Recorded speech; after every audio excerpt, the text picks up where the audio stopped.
Okay, welcome everybody to our new class. And today we'll look at how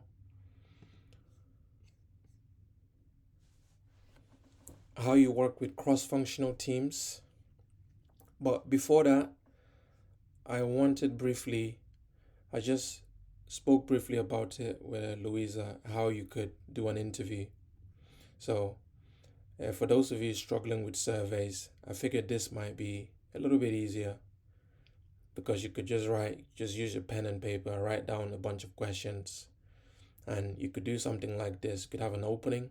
So opening is just start with an introduction and set a comfortable atmosphere with your interviewees. So you find one person and have a conversation with them over the phone, and then once you're done, you set another time with someone else, and likewise until you're done with 5 people. If you want more, the more you do this, the more you master the skill. So if you're ever in an interview for a product management role, you can speak of how you've done interviews very confidently. That's the goal. So I would advise everyone, every exercise that I give, please try to practice it because it's setting you up for being able to engage in job interviews in the future. If you speak with an established product manager and they say, talk me through how you organize and run an interview, you don't want to be mumbling. You want to be able to say, oh, yes, that's something I've done. Here's how I did it. To be able to explain that and, make it sound fun. Tell a story of how you did it. So you can only tell stories of things you've done. So I encourage everyone to try these. And I'm not saying go get people you don't know. I'm saying do it with friends. It's much easier. If you want to be, like really put yourself in the cold, then find a friend who knows someone, and then it's someone you don't know. So then you have to build rapport in the beginning. So for instance, that's where I encourage, having something, an introduction. You know, I practice. I wrote these so I can do it with James. Uh, I know, Grace, you're doing something with Snapchat, so I thought of something like this to help you like draw out those core, pain points that customers are facing. James, if you can, we'll do this maybe 5 minutes or so. If you can unmute yourself briefly. So, hi James, thank you for participating today. To begin, could you tell me how you currently use Snapchat? I assume you use Snapchat. Okay. Uh, let's pretend you do.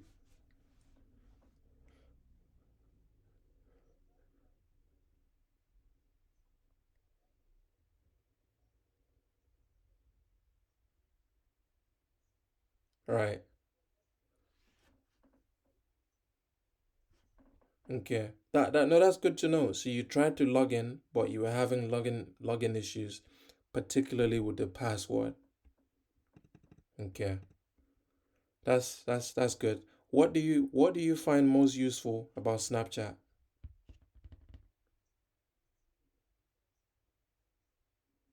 Right, right. And how often do you use Snapchat and in what situations?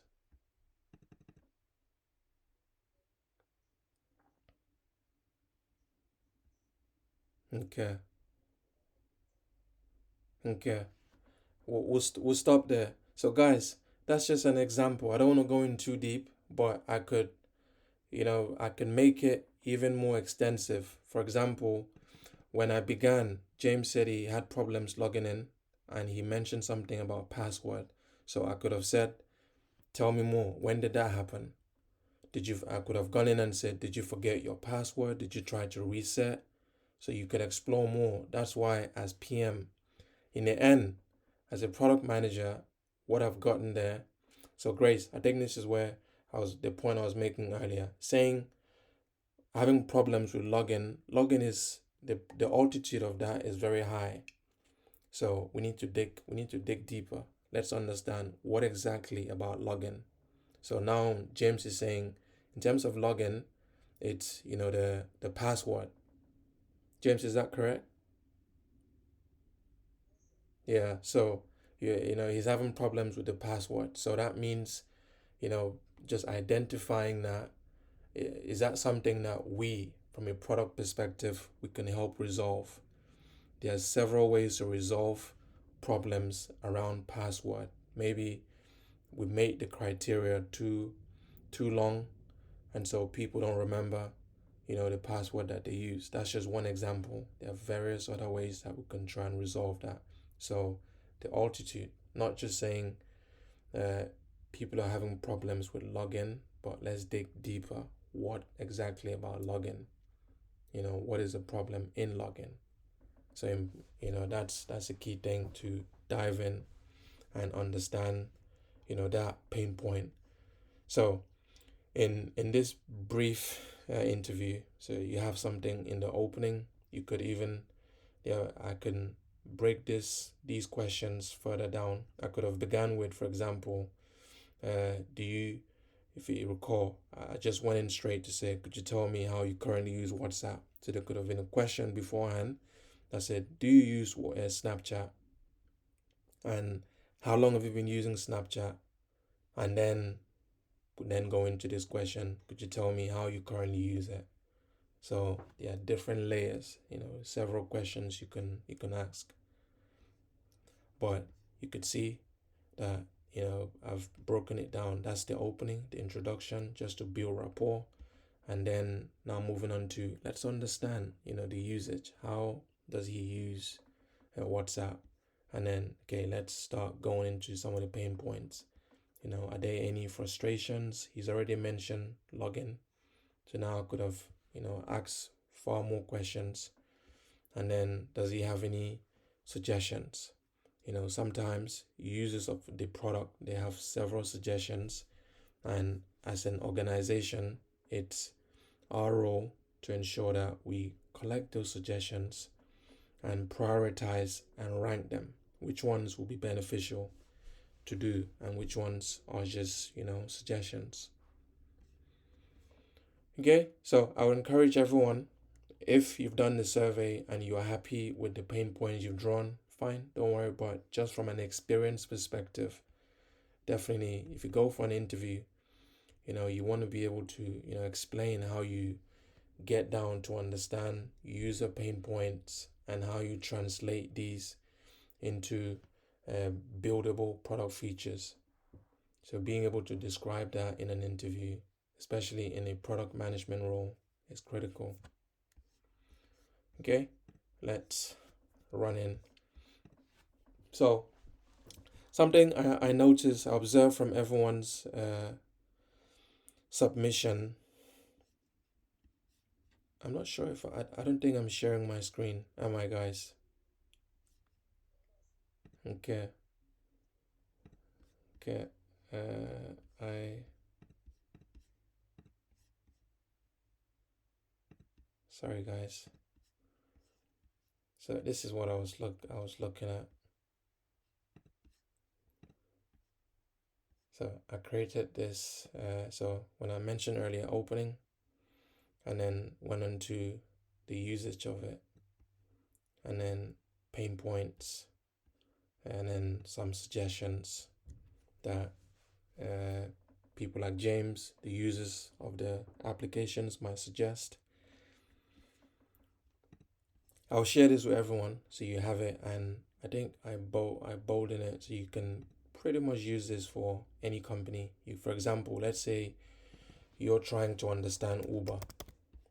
You can equally put Uber here. Hi James, thank you for participating. To begin, could you tell me about how you currently use Uber? I've made them quite generic in that regards. And then what do you find the most useful about Uber? Yeah, so you can reuse these questions and add yours as you see fit. I'll share it at the end of the class for those of you that would love to, conduct an interview. Okay. Right. So I figured in as part of just helping us really understand how to communicate customer pain points in general. I thought I'd begin the class today with going through a framework known as jobs to be done. And frameworks are really good because they help you to understand how to elicit, they help you how to, think clearly about problems. And this framework is called jobs to be done. Jobs to be done framework, that's what it's called. Uh, it's a framework for understanding why customers buy and use products. Whenever you find yourself using any service. So why do customers subscribe to YouTube? Why do you use YouTube? Why do you use Spotify? Why do you use Uber? Why do you use Bolt? Why do you use Snapchat or any other product in general? Customers use these products because they have innate needs that they're trying to fulfill. And this framework helps us to think in terms of understanding those core needs. What are those core needs that drive users to come in and use YouTube and use Spotify? Each time you open Spotify, you think music or you think podcasts. Each time you open YouTube, you think, let me watch a video or let me listen to music. So you have a job that needs to be done. That's why you go on these applications. So if you're a product manager trying to build applications, then essentially you're thinking, how do I create core jobs that customers want to do? So whenever they open our app, they can get those things done. Or whenever they open our website, whatever they came for, they can get it done. So the framework was introduced by Clayton Christensen, a Harvard professor. This guy was phenomenal. Prior to him introducing this framework, people used to, deliver several applications, whether websites or apps, and they will load them with tons of features, and customers would only use about one or two. I'll give you an example. You've all heard of PayPal, I hope. Uh, when PayPal was first launched, it had so many features in the year 2000, 2001, so many features. And they figured that whenever people launch PayPal, they would only use one feature, which was to send money. That's all people were using PayPal for. But it had so many other features. And, you know, they, in turn, they realized that there was no point in trying to continue supporting the rest of the features. So they narrowed down and only focus on the payment sector because they realized that that's where the money was. That's where customers had pain points, and that's where customers had problems. And back then, all you had to do was use someone's email. You put someone's email and then you send them the money. That was it. So they've advanced the product over the years. But that's an example of why you don't try to, keep your focus on trying to solve every problem for customers. So all you focus on is what are the core jobs that these customers are trying to do. With example of PayPal, customers just wanted to send money. That was it. So thank you, Clayton Christensen. He's passed away now. Passed away, I think, 5 years ago. But he led the revolution of how we can build really amazing products for our users. So he moved product development from being feature focused, so people just developing a bunch of features, and rather than trying to focus on how do we really solve the problems that customers are having, and therefore help them to use our app or our application, to just use our software and enjoy it even more. So the key thing about jobs to be done is it focuses on customer needs rather than the product features. So we don't care about developing 20 features. We care about implementing the core product features that will resolve the needs of users. Sometimes that's like 3 or 4 features. Sometimes that's 10. Sometimes that's one. Sometimes that's two. We don't have a specific number in mind. The number in mind that we have is as many as are necessary to meet the needs of customers. That's the core thing. So we just care about meeting the needs of customers. Most product management teams, they end up implementing so many features and customers don't get to use them because they think if we implement a lot of features, then who knows? We may just win the entire market. That's not possible. So customers buy or use products to fulfill their needs. They care less about the features. The goal is to solve their pain points. And when those pain points are resolved, you win the market because those customers now will be coming to use your product. So this is why the likes of YouTube, Spotify, Uber, Snapchat, Bolt, they continue to fight, to implement the best products that resolve the needs of their customers. At the moment, you guys may have seen it playing out in real life. Snapchat is almost dying. Why is it almost dying? Because they lapse. They took a break for a bit there, and TikTok is everywhere now. Most people are using TikTok. Snapchat, they had such a massive market, and they took their hands off the ball essentially, because exactly what TikTok does now, they should have been doing it. If they did what they were supposed to do, TikTok wouldn't have had the chance to come in the market and steal such a large population of users. And so this is why, as a PM, you bring in product managers that will continuously seek what customers are really yearning for, and you give them those features, and those features will in turn solve their needs.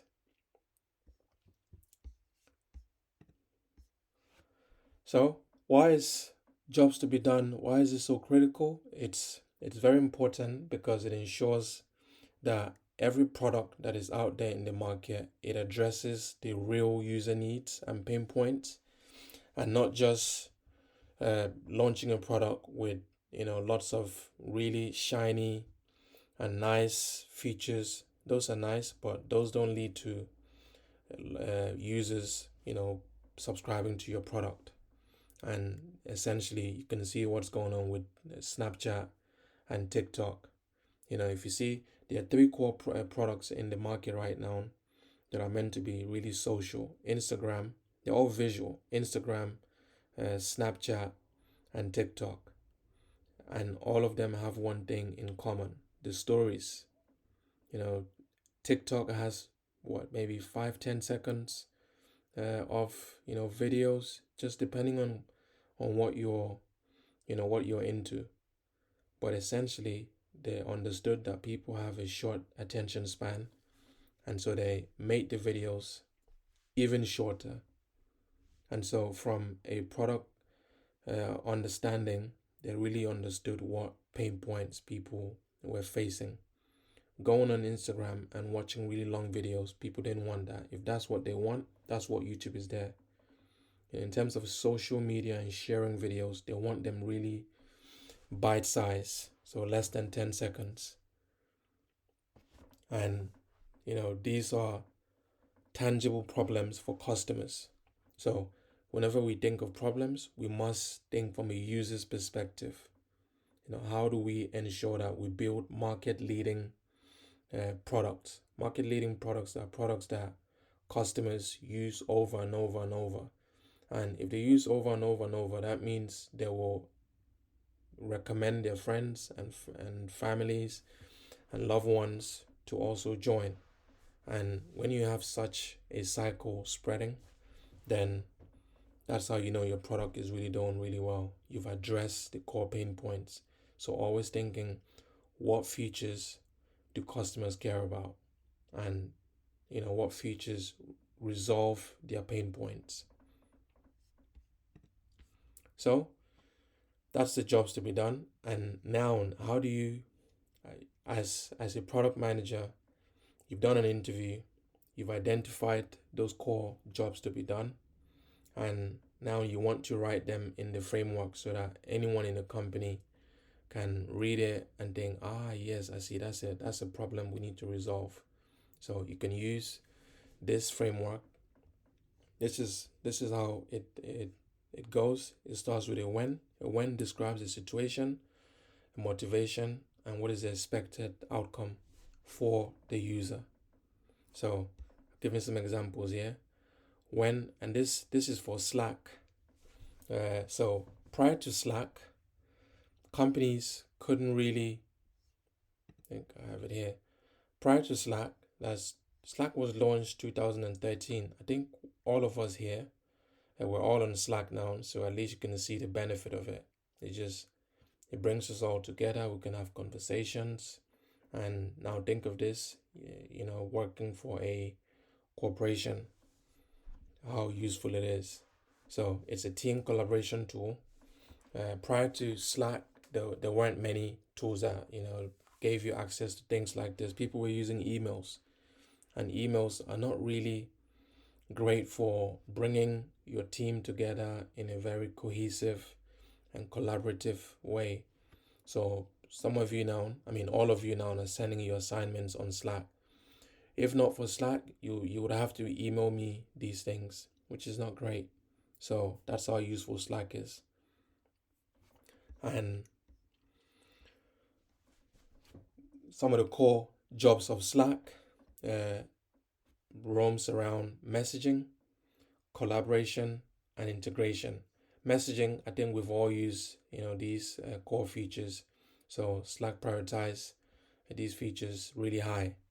The first iteration of Slack in 2013, you could only do messaging and collaboration. Integrations is when you start adding apps, like for example, adding the Gmail app into Slack. So if I was busy, if my calendar says I had a meeting, it will show that on my status. Yeah, it will show that on my status. Let's say.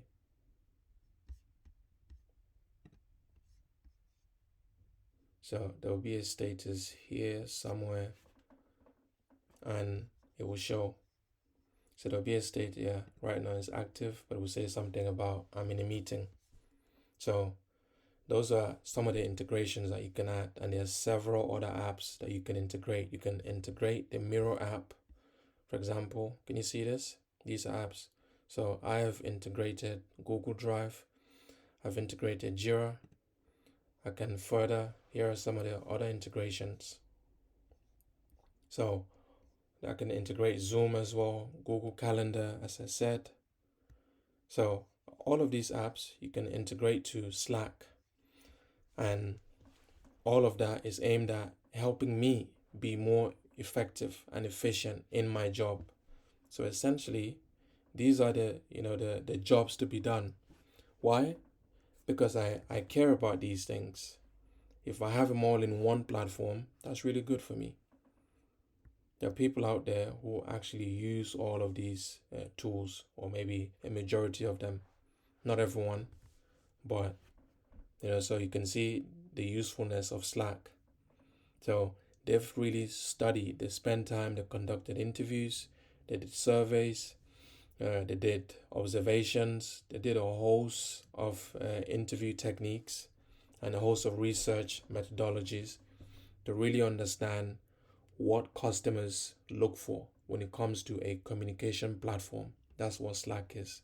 It's a communication platform to help employees, in their productivity. And being able to message my colleague, that's great. All of you, I message you during the week. That's how useful Slack is. Being able to collaborate, we're all collaborating maybe on a project, that's very useful. Being able to integrate a third-party app, that's very useful. So it makes it very indispensable, and so it's for that reason they've really focused on the core jobs to be done that people want to do. So I'll go back to this. So how do you communicate these jobs to be done. The product managers in Slack in 2012, when Slack was being built, they had to write job statements. That's what this is called. And they began with things like, when coordinating projects, I want a centralized communication platform so that my team can collaborate efficiently without relying on multiple tools. So yeah, I mentioned this earlier that you now use just a single tool, single platform, Slack, and you can do everything. You can access from here. You can message, you can, start like a group with people and, plan, organize, do whatever you want to do. That's how useful it is. So this job statement is dealing with one thing, a centralized communication platform. This is very high. This is a very high level job statement.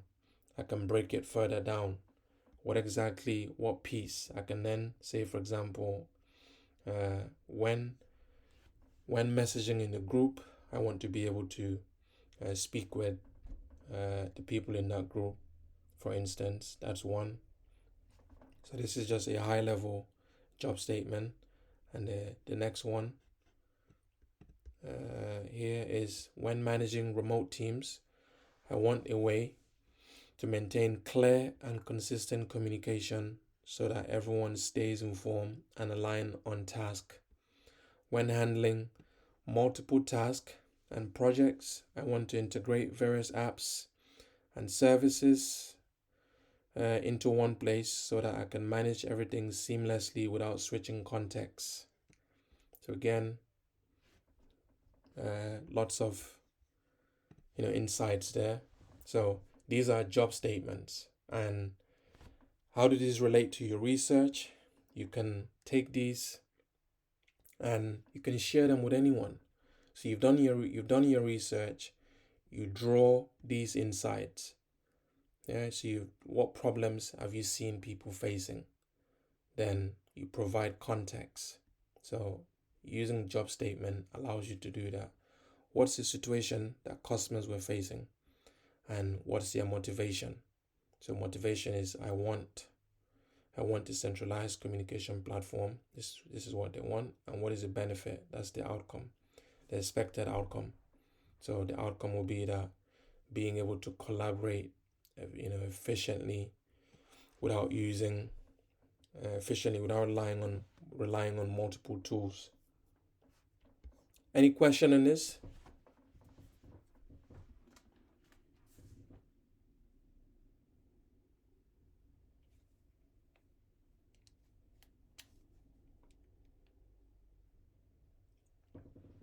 Okay, I'll take silent as we're all good. Fantastic. Okay. So, as I mentioned earlier, prior to Slack being launched, you could say, what jobs were customers trying to get done with existing tools? Functionally, they were using email. As I said, they were using emails to manage projects and various apps to communicate. If you've ever, all of us here will have email address. We see how busy our email addresses are. We get so many emails, so it's really difficult to be able to have a conversation with people. And therefore, on Slack, you can see I'm a heavy user of Slack. You can see these are messages I have with several of you, several people, and Slack just keeps it all in one place. If this was an email address, it would be very difficult for me. But thank you, Slack. I can organize, I can give everyone the relevant attention that they need to get, what they need to do. So that's how brilliant the tool is. So before Slack, people were using emails, which is terrible, not great. So, and emotionally, what does that lead to? Frustration and fragmented, so communication is everywhere. Here it's not fragmented, everything is in one place. It's easy. I just open my Slack and, give everyone feedback, review what was sent. It's really easy.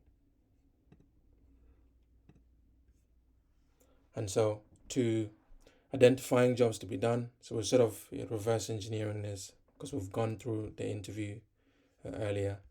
So conducting interviews to understand, the jobs. So jobs just refers to pain points. Jobs. What jobs do people want to get done? And when you think of jobs, it just means what do they actually want to do on Slack? Why would someone come on Slack? A come on Slack to either reply to a message, to read a message, to communicate with colleagues. So these are all jobs. So jobs are the things that customers want to achieve.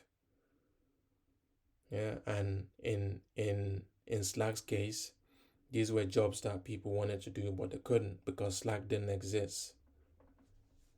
So when you think of questions to try and elicit jobs, you say, what are your pain points with the current tools? And then what outcomes do you desire? But once you understand those key outcomes that customers desire, then you have an understanding of their pain and you have an understanding of what they truly want. And then you can try and synchronize those two, and it will help you to articulate the job statements, which we saw here.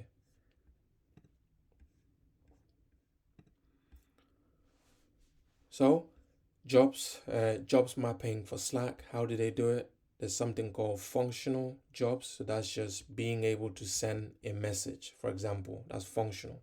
It's a feature. Functional. So Slack did this by saying centralizing communication, being able to integrate with other tools. So what does that mean? Being able to now all of my conversations with everyone in this class happens. I can send that individually. It's very centralized. Everything happens on Slack. That's centralized. Everything happens on Slack. So Slack did this for people, businesses around the world, WhatsApp, Uber, Microsoft, Apple, all of them use Slack. That's how amazing it is. They all use Slack. So you being able to use it here, if you go for an interview, you can say, yes, I've used Slack. I know very well how to use it. And that's it. So it's a centralized communication platform. You can integrate with other tools, as I've just shared. And so that's the functional jobs, being able to do like the things that you can actually complete. Those things, send a message. These are features. So think of functional as being related to a feature, like something you can actually do. And then emotional. What's emotional jobs? Of now not needing to go on my email to find what Grace sent me, to find what James sent me. That's emotionally frustrating.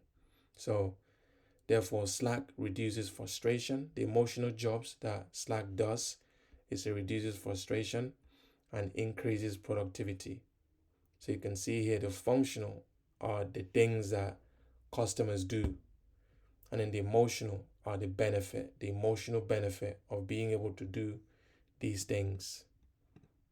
And then the social is, think of social. All of us here are happier because we have a platform where we all can see transparent communication, and that enhances collaboration.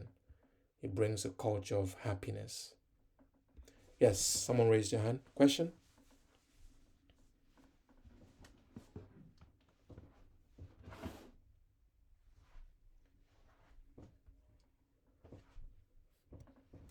Okay, I'll move on. So, here are again additional job statements for Slack. When I need to coordinate with my team, I want a single platform for communication and file sharing so we can stay organized and productive. When I need to communicate quickly and effectively with my team throughout the workday, I want a platform that centralizes our messages and files so we can collaborate efficiently and stay on top of our task. When I need to share documents and updates across different projects, I want a tool that allows seamless file sharing and keeps everyone on the same page so we can collaborate smoothly without missing critical information. So you can see here that I've written these job statements. Uh, I haven't specifically said Slack. I've written them with the context, if you see, when I need to coordinate with my team, because this is what someone wants to do, and this is their aspiration, their wish for a platform that offers them a single channel for communication and file sharing. This is what they want to do, and this is what they are wishing for, and this is why they need it. Yeah, so that's what we saw here. This is the situation, what they want to do. This is the motivation. And then this is the benefit.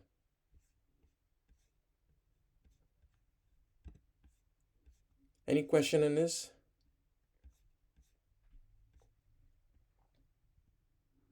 This is crucial, guys. And again, just to reinforce and further solidify your understanding, I'm not sure if all of us have heard of Dropbox. Dropbox is a file sharing system. These guys were almost bought by Google in 2000 and I believe 2005. The launch, Google offered them $1 million. They said no. Back then, it was insane. The guy that started this company, he said he had sleepless nights for 10 days. He was struggling whether he should sell or he should just keep it. But thankfully, he didn't sell. Today is worth billions. So if he had sold, Google would have made all the money. But he didn't sell. So what is Dropbox? Dropbox is exactly like Google Drive. It's exactly like this.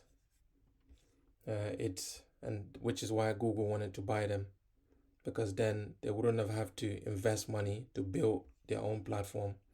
They would have just took this and renamed it and continued. But these guys refused to sell. So Dropbox, think of it as Google Drive. Dropbox is a file sharing system that allows you, as you can see here, they've upgraded it over the years, but you can see you can create files and share them with your colleagues, team members, and you get like I think 2 GB for free. So I encourage everyone to create an account, just play with it. It's nice to have. If you ever want to send me a file one day and you're unable to send it on Slack, you can equally upload it here and send me a link. In fact, I will encourage everyone for next assignment to share their homework using Dropbox. Again, part of this course is teaching you to be a professional in helping you to be the best professional you can be in the workplace. And these are some of the tools that I use in these workplaces. So the more hands-on experience you have of them, the better. Okay, so we're going to look at how Dropbox came to be. So it was launched to provide a simple and reliable solution for users to store, synchronize, and share files across different devices seamlessly. And it aimed to address the frustration of managing files across multiple platforms and devices. Because back then, to send yourself a file, you had to go on your email and send it to your email. I did this several times. I would send myself files to my emails because there were no platforms that allowed you to like upload your files and keep them there and not have to. If I want to move from my laptop, so say to my phone, for instance, I don't have to worry. Once I am on Dropbox, I simply upload it from my phone. I go on my laptop, I literally log in and I'll see it. So it's seamless, as you can see here. It addressed the frustration of managing files across multiple platforms and devices. So that means if I uploaded this presentation into Dropbox, I can also access it on my mobile. That's really good. So it's seamless, seamless between devices. That's what made it amazing. This is what makes Google Drive amazing. That's the problem that they resolve. Customers back then had frustrations, so you had to send it to your email or your mobile and then go on your laptop and download it from your email. That's just a lot of effort. It's frustrating. It doesn't enhance productivity and collaboration. In fact, it slows it down, it reduces it. So being able to have platforms like this are phenomenal because you can upload your files, and anywhere you have internet access and you have access to Dropbox, you can access your file. That's what makes it amazing. So what are some of the jobs that they help resolved? When I need to organize and access my files across devices effortlessly, I want a cloud storage solution that syncs seamlessly and is easy to navigate so I can stay productive and organized on the go. So that means if I wanted to access this presentation right now, I simply go on my phone and I can do exactly the same thing. I can teach this class from my phone if I wanted to. That's how cool, these file sharing platforms are. So that was one of the jobs that Dropbox addressed. Jobs to be done too. When I collaborate with team members on projects, I want a platform that allows real-time editing and commenting on documents so that I can ensure smooth communication with my colleagues. You can see real-time editing. That means if I go on my phone, I can edit this right now. That's amazing. Before, if I have to send it to my email, it's not possible to do that. So that was a pain point. That was a problem that people were facing in 2004 and backwards. And then come the likes of Google Drive and Dropbox to resolve that pain point. So these were the jobs that people were having and needed to do, and Dropbox resolved them.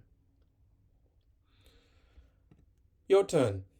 So, one of the homeworks for the week is for you to identify and map 10 jobs for two of the platforms below.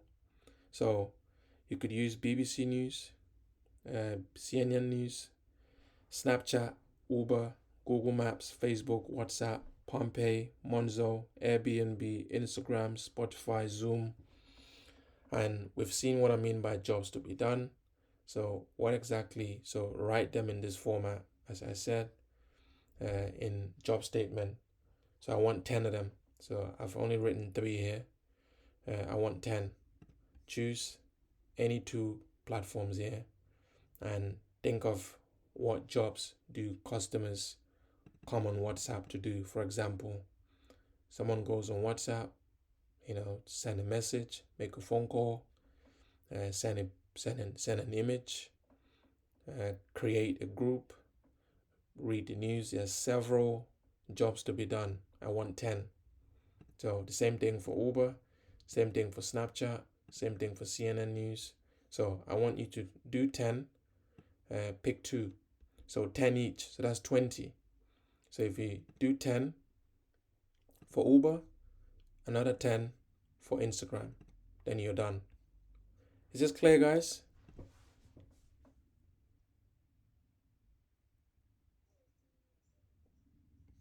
Okay, okay.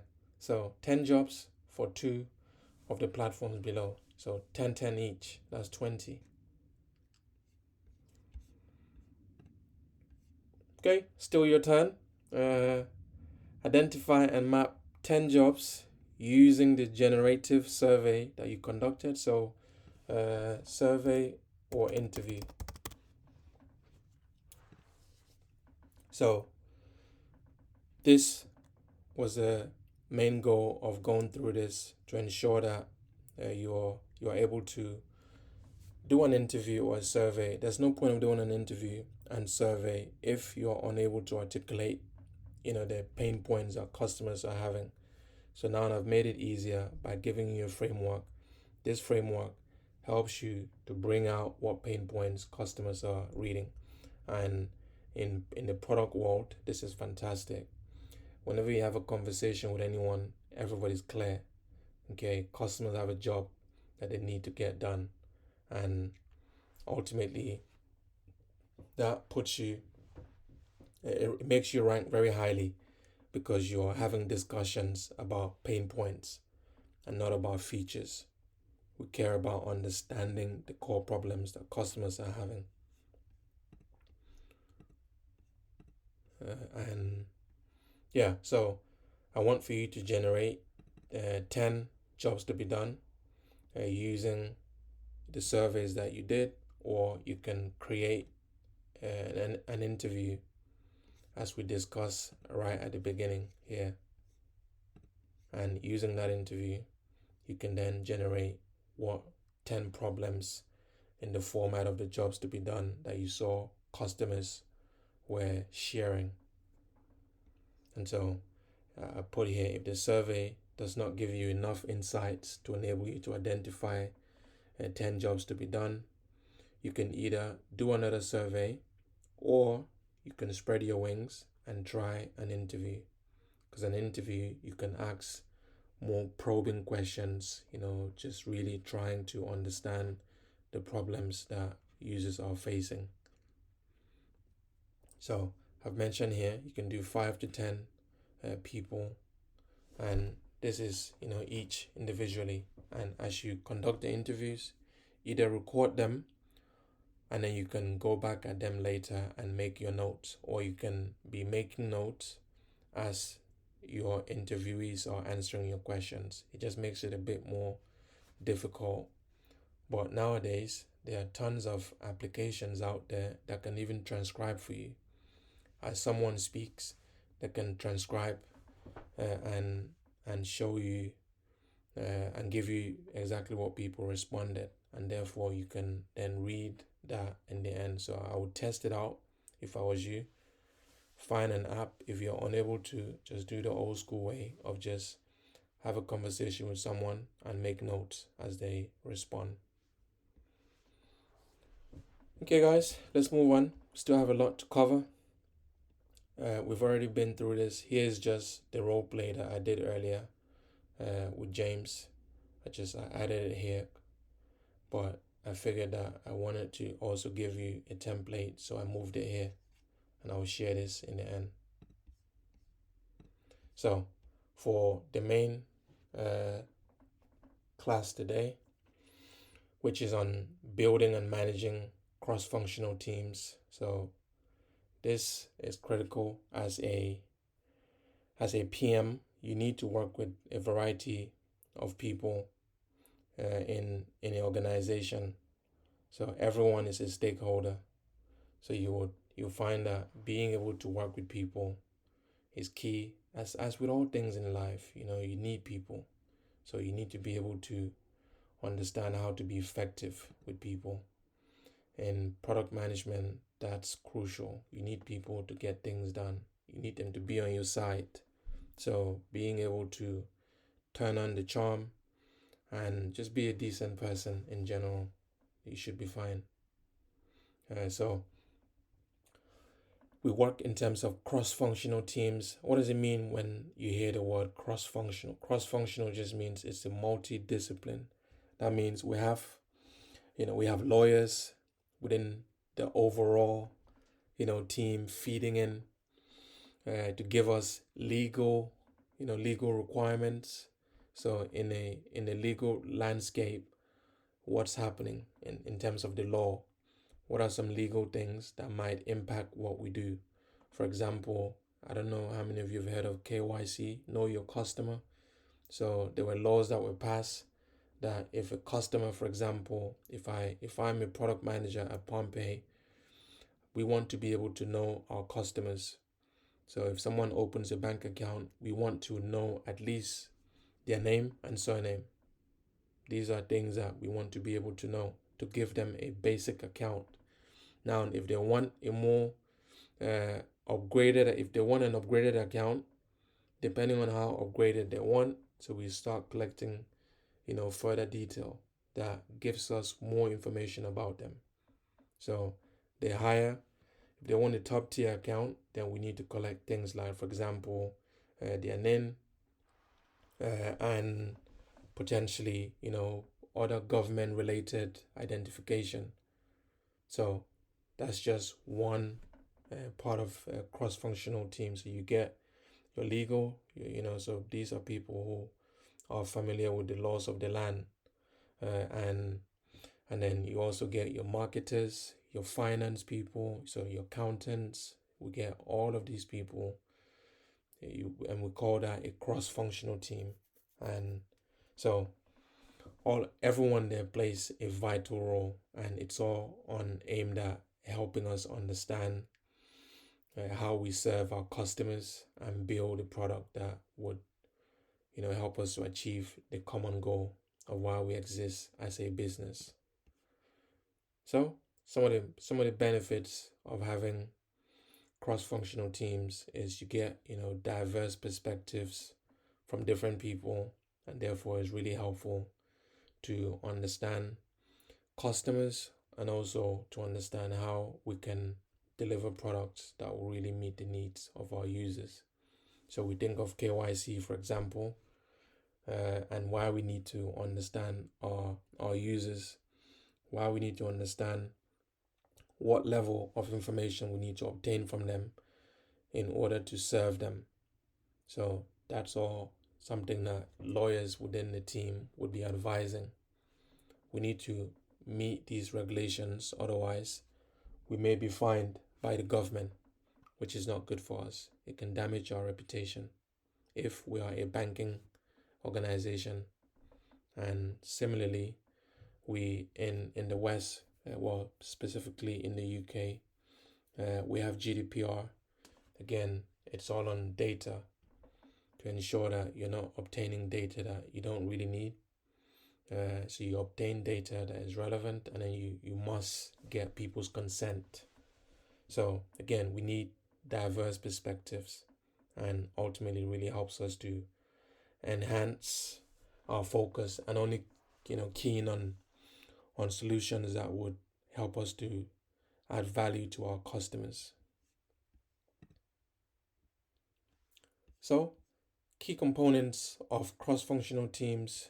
So who are these people in a cross-functional team? I already mentioned some. So product managers, yes, we are part of cross-functional teams. Product owner, business analysts, engineers, quality analysts, designers, UI UX people, operation, finance, legal, as I mentioned, marketers, sales representatives, customer support.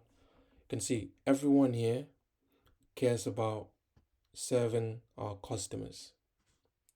So you name any company, they have these people. You name Apple, they have these people. And you name Microsoft, again, same thing, they have these people. They care solely about ensuring that the product that customers use is solid and it meets their needs. If it fails to meet their needs, the business will lose these people as customers. They will go to the next available company that meet their needs. So that's why it's crucial from a cross-functional team perspective to ensure that your teams are set up well and can effortlessly deliver value to customers. So this is the holistic view of cross-functional teams, and then you have what's known as a Scrum, from a business perspective. So if you think from a business perspective, so that's you have tech, and then you have business. So these people care about understanding customers. They face customers more. So as a product manager, you could see we get involved in interviewing customers to understand their pain points. So we are customer facing. Operations people, they get involved in delivering the output that the software engineers have created and tested. And then finance, they bill customers. So customers can complain about some things to them. And then legal, they ensure that we're abiding by the regulatory laws and regulations. Marketers, of course, they have to promote and try and get the product to customers to know, promote awareness, all of that. And then sales representatives in trying to sell the product, and then customer support in trying to, whenever you have questions and queries, what's the first thing you do? Sometimes you send a review, you leave a message, or you contact customer service. So customer support, and that's what they do.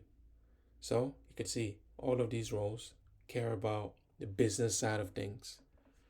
And we move on to the Scrum side. So you will hear this word used often, product squad or tech squad.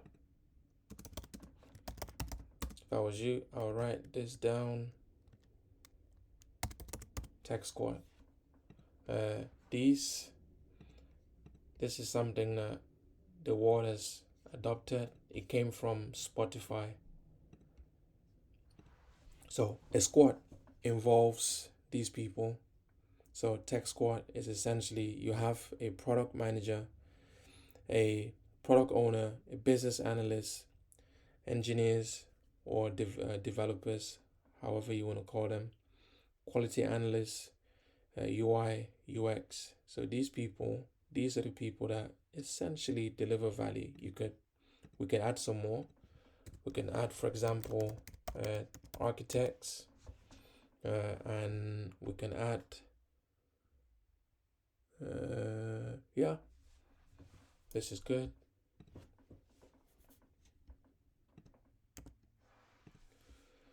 Yeah, so these are the people that deliver value. So we have a bunch of requirements that need to be implemented and launched. These are the guys that would ensure that's delivered. As product managers, we speak with people in the business to understand wider pain points. We speak with these people. So what I mean by business, this is them. Uh, this is them. Business teams. We speak with these people because they see different elements or problems that customers face. So it's good to speak with all of them, or as many as I can, or as many as are needed to understand a specific problem. And in most cases, as a product manager, I get to interview customers and understand what problems they face. So I can take the problems that I understand and then confirm, speak with some business stakeholders and say, are you guys also hearing about these problems? They can say, yes, we are. Then that's data, that's validation. That tells me that the problems that I have identified from my interviews are valid, are useful. So it's good to solve them. So as a PM here, that's my role, to ensure that whatever requirements that I end up with and I bring them here, I hand them over to the product owner and the business analyst. They can then take my high level jobs to be done, or problem statements, and take it further and break it down into the necessary user stories and acceptance criteria, however they want to deliver them. And they ensure they run the scrum processes and break those requirements down, and then work with the likes of UI UX to create those. If there are user experience requirements needed, fantastic. And if not, so if they're building back-end systems, we'll look at this in the future, which is a separation. There's something known as back-end and front-end. So we'll dive into that perhaps next week. And the front-end requirements will require some UI and UX interpretations and wireframes. The back-end requirements don't require that. So those, the relevant engineers can go ahead and implement. But essentially, at a high level, and to summarize, this is a team that builds the application. As product managers, we don't tell them what to do. We simply bring our jobs to be done, and we say, guys, we need to build this. We organize a meeting. We explain what it is. So let's say, for instance, you come with 10 jobs and you sit everyone down. You explain what's the vision, what's the problem, and what are the solution, and then you back it up with your jobs. And then in the end, there'll be a bunch of questions asked to you so that they can understand further. And then once everyone understands, your job is done. Now you start checking in. How is it going? Do you have any questions? And if they do, they will come back to you. And so the business analyst and the product owner will take those job statements and your product vision, and your problem statement, all of any information that you have that can help them. In some cases, you can turn that into a product requirement, or a product strategy, and essentially that would feed into what they do, and they will take it away and build a backlog in Jira, which you can gain access to. You can see how they've broken it down. If you think there are potential requirements missing, you can either add them yourself, or you can send a few notes to the product owner and the business analyst, and they can resolve. So that's how you work with them.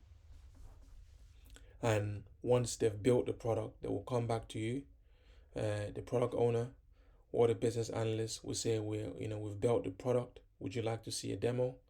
They can demo it to you, and the same cycle repeats itself for any other requirements that you have.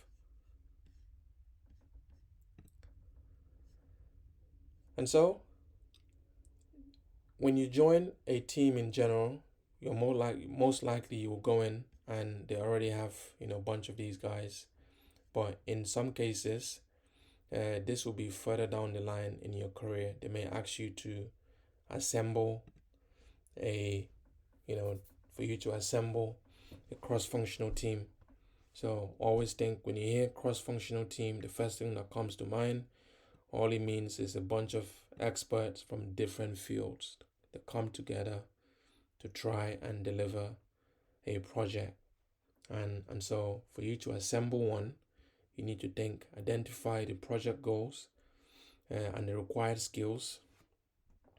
If you know what the goal is, then you think, okay, what skills do I need to achieve this goal? Do I need a UX person? Do I need a back-end software engineer? Do I need a front-end software engineer? Do I need an architect?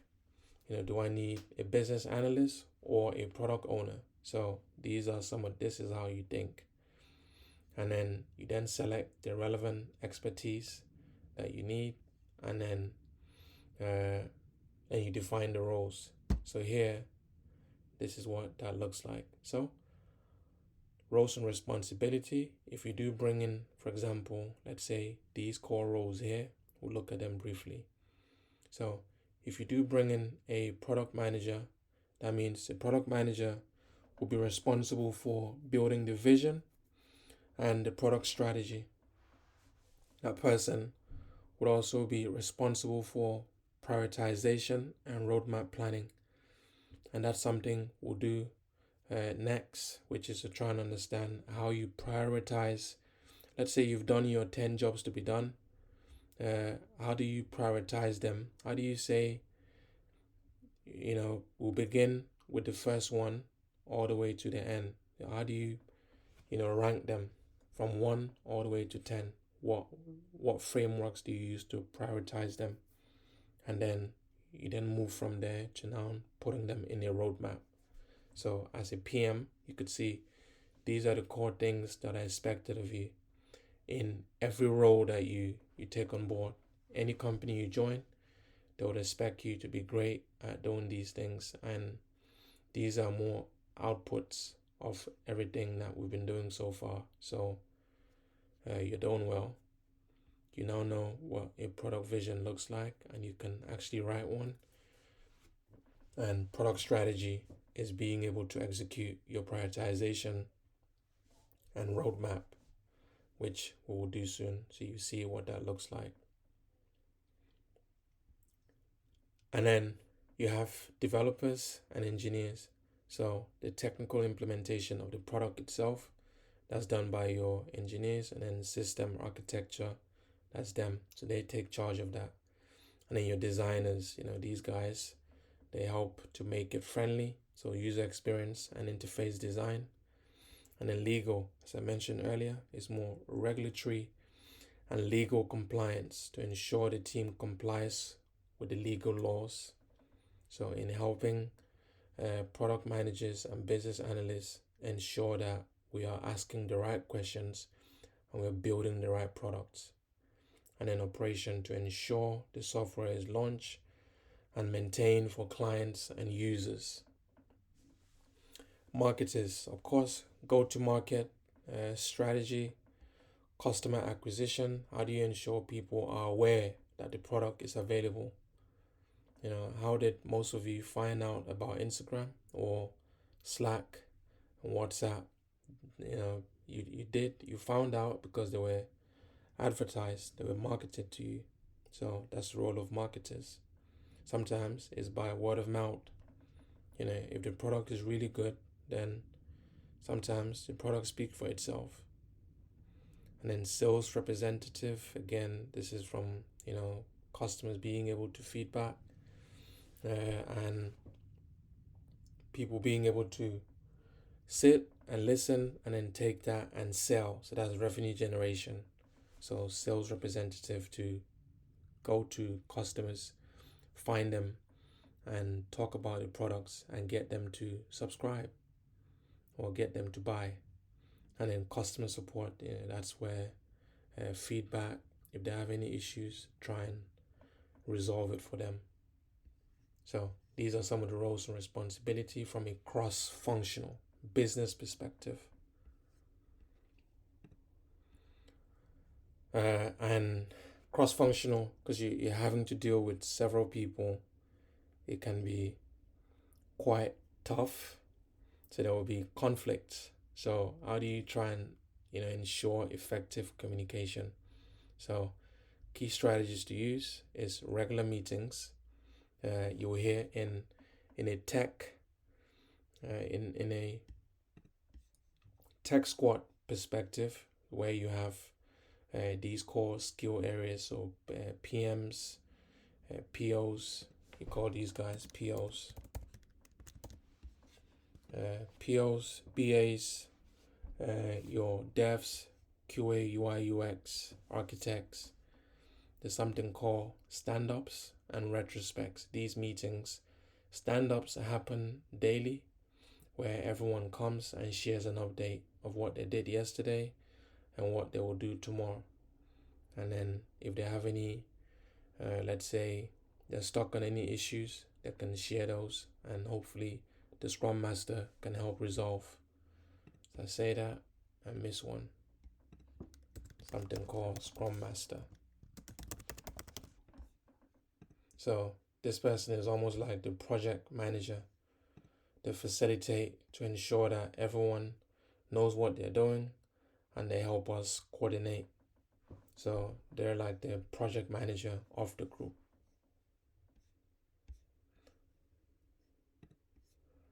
And then, of course, collaboration tools. As we know, we use Slack already. So everyone uses that to be able to communicate, share things, and then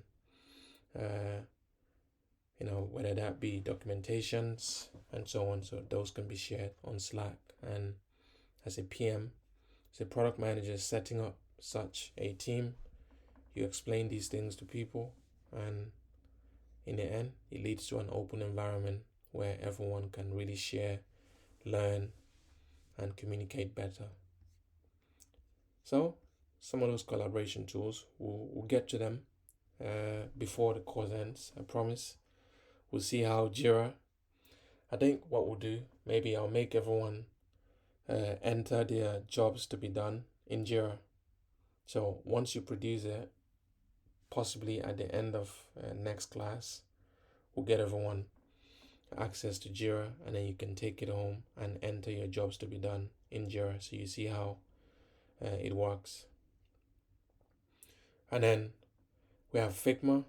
I have a sample project I'll share with everyone. You can play with it. You can see from a product manager perspective, we care about being able to go in and review and give feedback to any designs that have been produced by our UI and UX colleagues. So that's collaboration.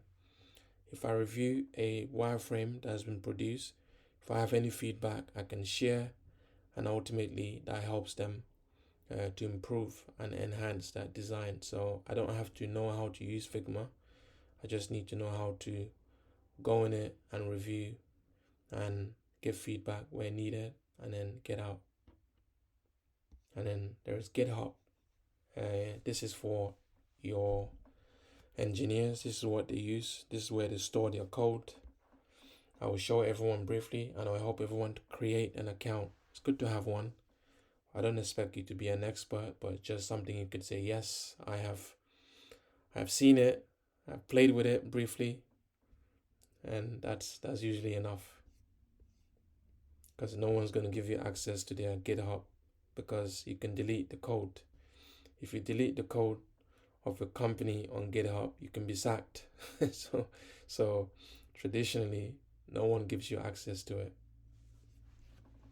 So don't worry. And best practices, I think we've spoken on it. It's just, to establish clear and concise goals for everyone, and that builds an environment of trust and transparency, because you have such a variety of people. So roles and responsibility to ensure that everyone adds value to the team. And when you join a company as a PM, you would work in one or two of these. Sometimes they can keep you here from a business perspective. Sometimes they can say, actually, you can join some teams that will put you straight to the tech squad. So that means you're a delivery focused product manager. And in some cases, you might be a business focused product manager to help the business understand on a wide scale what problems customers are facing, or what problems the industry is facing. And so when you do things like benchmarking, those can really help you to understand what problems users are facing and how your competitors are dealing with those problems. So when you're at this level, you're doing things like benchmarkings, you're doing research, you're looking vicariously. So vicariously, I think I gave this advice to someone. I don't remember who, but who's doing headphones?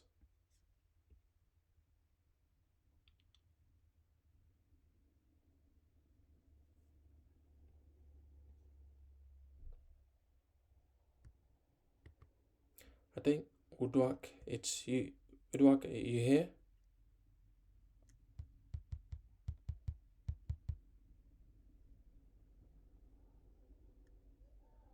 Okay, your research is on headphones, right? Am I correct? Okay, okay, sorry.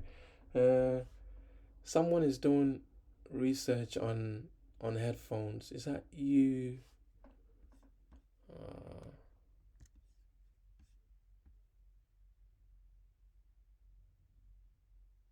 I think Adobe is you, right? You're doing headphones, if I'm right. Yes. Yeah. Adobe. So she's doing research on headphones, and I mentioned something about doing vicarious learning. So vicarious learning just means you learn you learn from other industries. So say for example, her research is on headphones. So you look at headphones, more, not headphones like this, but more, I think more like earbuds. Yeah.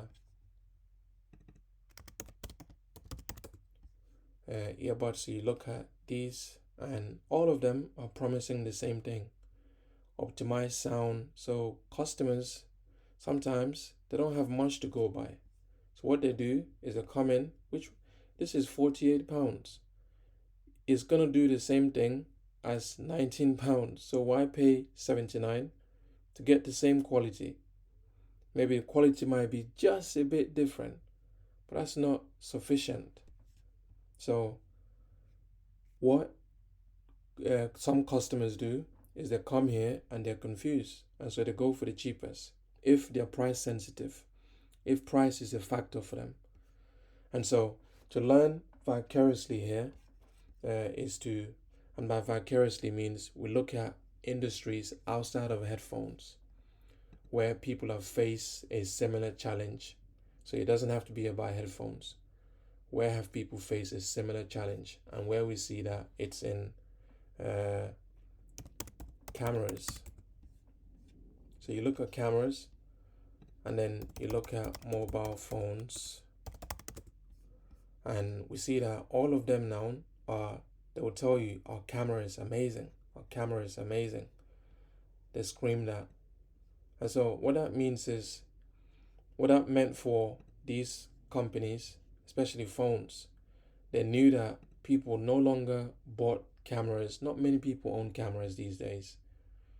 People no longer bought cameras like this. So what they did is they studied the best cameras, and then they tried to incorporate the lenses, the specifications into their phones. I mean, look, this is just absurd, right? Samsung, how many cameras do they have? That's five. So it goes to show.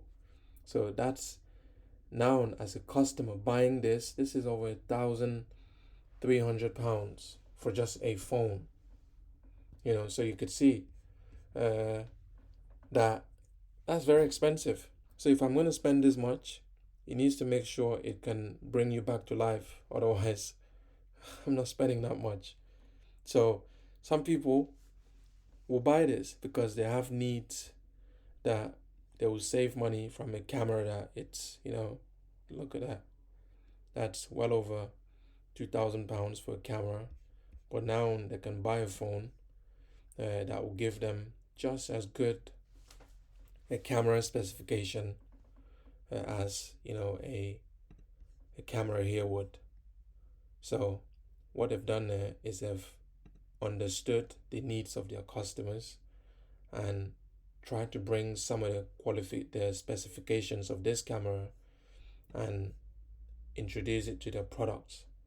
And so the features that you find in this camera, if I go into it, you'll see that they will resemble those that are available in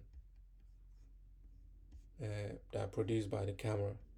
So the specs here, key features. So you can see it has so much more. It's not just a phone. It's so much more than a phone. And so if you're doing headphones, you need to think, how do you make your headphones that you're trying, your earbuds that you're trying to bring into the market, how do you make them unique? How do you ensure that it's not just generic, that earbuds? So if I come here, I'm not competing on price because you've distinct yourself. You made yourself different by the core features that you provide. So you solve a problem that these guys don't solve.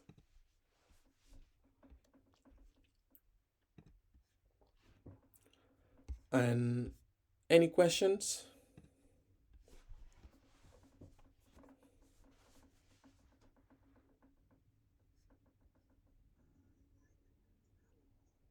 Yes, go ahead.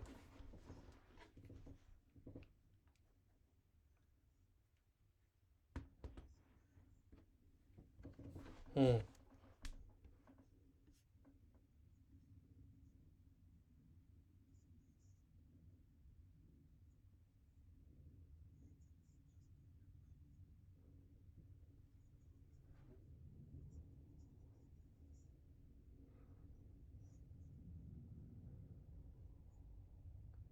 Yeah, I think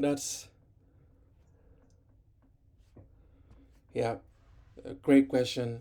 Great question. Because it's where you find it's like in it's like in where in in digital marketing, or in, let's give one, a UI and a UX. How they look at the world is very different. For example, let me find.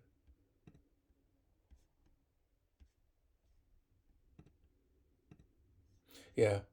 So you have these two skill sets: UI, so user interface designer, user experience designer.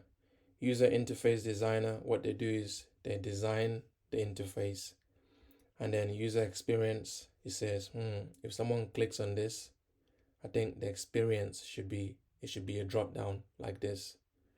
Or another experience they could have done is if someone hovers over it, the drop down should come upon. So you can see that they do two different things. They try to resolve problems for customers, but the approach is different. The same thing with the likes of a product manager, product owner, business analyst.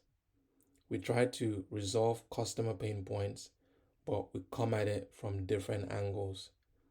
And you can see that from a product manager, we have so many frameworks that we can use to tackle, to understand the core problem that a customer is having.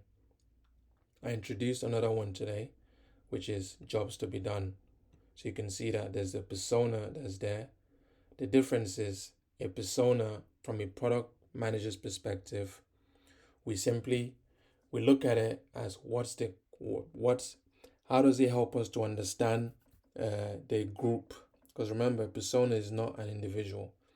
Darlington is not a persona. Darlington is an individual. If Darlington belongs to a group, for example, product managers, then now he's part of the persona. Product managers. What are product managers' core problems? Product managers, they love to, for example, they love to understand their users. So if I give them a tool that will help them do that, such as Miro, so now product managers are happy because they can go on Miro and use it to understand their customers. So what are the frustrations? So when product managers think of a persona, we think of two things mainly. We can add more, but we only care about two things. What are users' frustrations? So, what are the existing frustrations? That's the first thing, because the frustrations will help us understand how badly the problem is. And then we then look at, okay, and what exactly are those problems that they're having? If we know they're frustrated, what exactly are they frustrated about? And then that gives us examples of, okay, the persona product managers, or the persona fitness enthusiasts, or the persona professionals. So whatever the persona is, we think in terms of two things: frustrations and the key problems that persona that can be grouped into that persona. As in, this group of people, it's been known that they care deeply about or they have frustrations around uh, this certain area. So, like the example I gave, if we look at YouTube, for example, they will have a bunch of personas. So you split it into different personas, and then you try to understand what each persona cares about. And then, as I said at the beginning of the class, I don't want to solve all problems for every persona. I look at a persona that potentially has the greatest impact on our revenue, that's as a business, or on our customers' happiness. And then I say, fine, the ones that I care about the most will get resolved. And so, from a PM's perspective, we care greatly about personas, but mostly about frustrations and core pain points. And generally, any information that could help us to expand upon, those frustrations and pain points. And then we can use frameworks like jobs to be done to dig in deeper and dig in deeper because it helps us to understand the situation. What exactly is the situation around that frustration? And what then is the motivation? And then what is the expected outcome or benefit? So you can see that these two, they work hand in hand to then help us gain a bigger picture. And so when we share our research with the rest of the company, we can say we've done a persona, so we have some more insights on the people that may be facing this problem.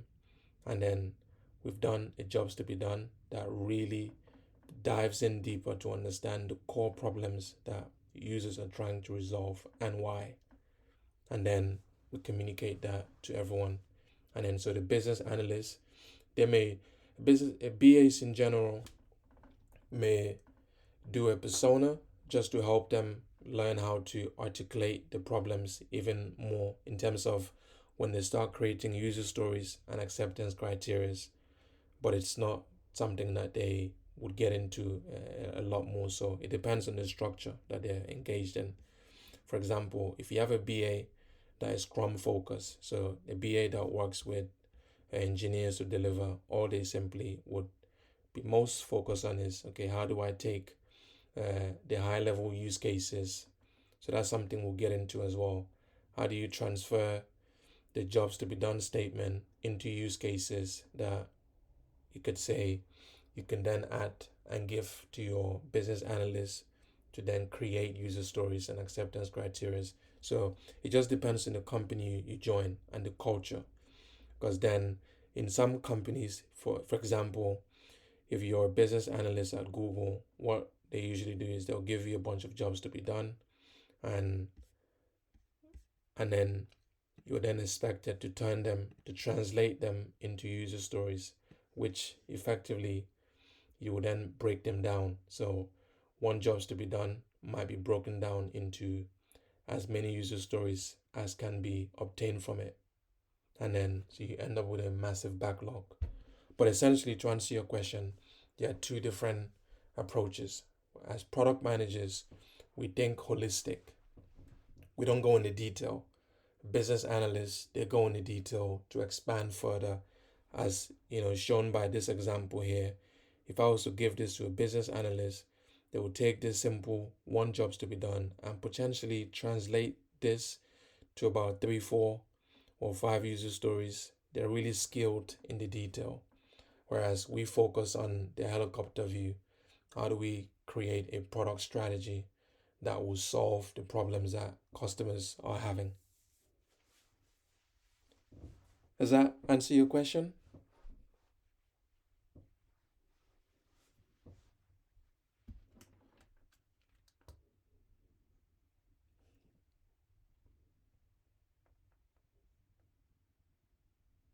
Okay. But the key thing to understand is, from a business analyst and a product manager, yes, we look at, we call them product requirements. Business analysts will call it a business requirement. We do essentially two different things. We care deeply about resolving customer pain points, and we use a variety of frameworks to help us do our checks and balances. And the persona is different. And someone with a UX background would also observe. Grace is someone with a UX background, would also observe that we do things way differently. Even from framing of problems, we don't say, for example, if someone is having a product managers, we're very specific at the problems that we try to resolve, and that's which is why we use things like job statements to really cash them out.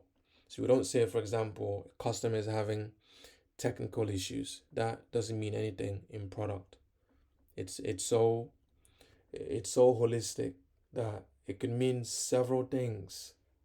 So we try to break down our problems to be very specific in a way. So you can see here, it's not when I need to lead my team, it's when I need to coordinate. So the words that we use, the word choices, everything is about communicating with clarity. and conciseness. But essentially, there's a massive difference between business analysts. We are more strategic thinkers, and then your business analysts are tactical thinkers. Tactical because they focus on delivery. We're strategic. It's like we're thinking 4 or 5 moves ahead. We're thinking about, okay, if we resolve a problem for customers, what next? And how are our competitors doing? So we think about so many things. We try to resolve the pain points of our users, but we also know that we're a business. We need to make money. So how do we balance that? What problems do we prioritize to give to the tech squad to implement? We don't give them all the problems. If we do, we give them a roadmap. We say the first 5 are critical. The next 5, maybe we'll get to that next. And then maybe down the line, we'll then do the following 5. So there's always a strategy to everything we do. Any other questions?